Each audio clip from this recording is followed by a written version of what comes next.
उत्पत्ति अध्याय 5। आदम की वंशावली।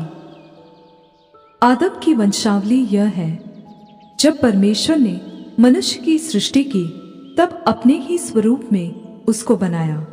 उसने नर और नारी करके मनुष्यों की सृष्टि की और उन्हें आशीष दी और उनकी सृष्टि के दिन उनका नाम आदम रखा। जब आदम 130 वर्ष का हुआ तब उसके द्वारा उसकी समानता में उसी के स्वरूप के अनुसार एक पुत्र उत्पन्न हुआ।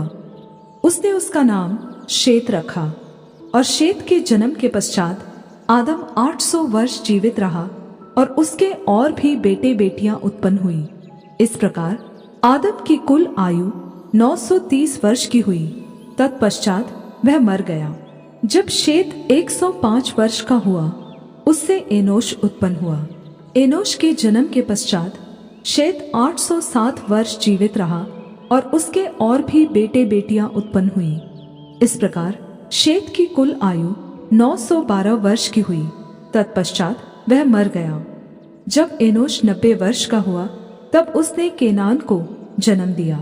केनान के जन्म के पश्चात एनोश 815 वर्ष जीवित रहा और उसके और भी बेटे बेटियां उत्पन्न हुई। इस प्रकार एनोश की कुल आयु 905 वर्ष की हुई। तत्पश्चात वह मर गया। जब केनान 70 वर्ष का हुआ तब उसने महलेल को जन्म दिया। महलेल के जन्म के पश्चात केनान 840 वर्ष जीवित रहा और उसके और भी बेटे बेटियां उत्पन्न हुई। इस प्रकार केनान की कुल आयु 910 वर्ष की हुई। तत्पश्चात वह मर गया। जब महलेल 65 वर्ष का हुआ तब उसने येरेद को जन्म दिया। येरेद के जन्म के पश्चात महलेल 830 वर्ष जीवित रहा और उसके और भी बेटे बेटियां उत्पन्न हुई। इस प्रकार महलेल की कुल आयु 895 वर्ष की हुई। तत्पश्चात वह मर गया। जब येरेद 162 वर्ष का हुआ तब उसने हनोक को जन्म दिया। हनोक के जन्म के पश्चात येरेद 800 वर्ष जीवित रहा और उसके और भी बेटे बेटियां उत्पन्न हुई।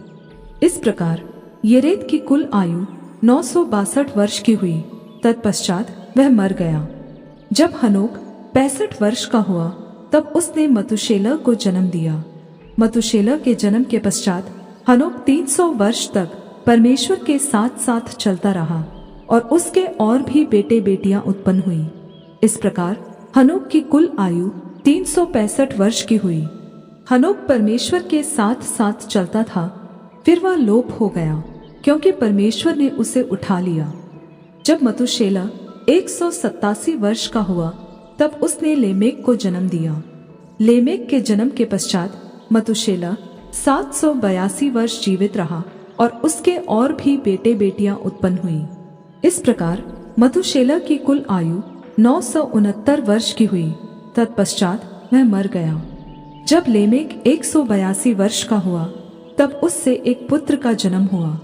उसने यह कहकर उसका नाम नूह रखा कि यहोवा ने जो पृथ्वी को श्राप दिया है उसके विषय यह लड़का हमारे काम में और उस कठिन परिश्रम में जो हम करते हैं हमें शांति देगा। नूह के जन्म के पश्चात लेमेक 595 वर्ष जीवित रहा और उसके और भी बेटे बेटियां उत्पन्न हुई। इस प्रकार लेमेक की कुल आयु 777 वर्ष की हुई। तत्पश्चात वह मर गया।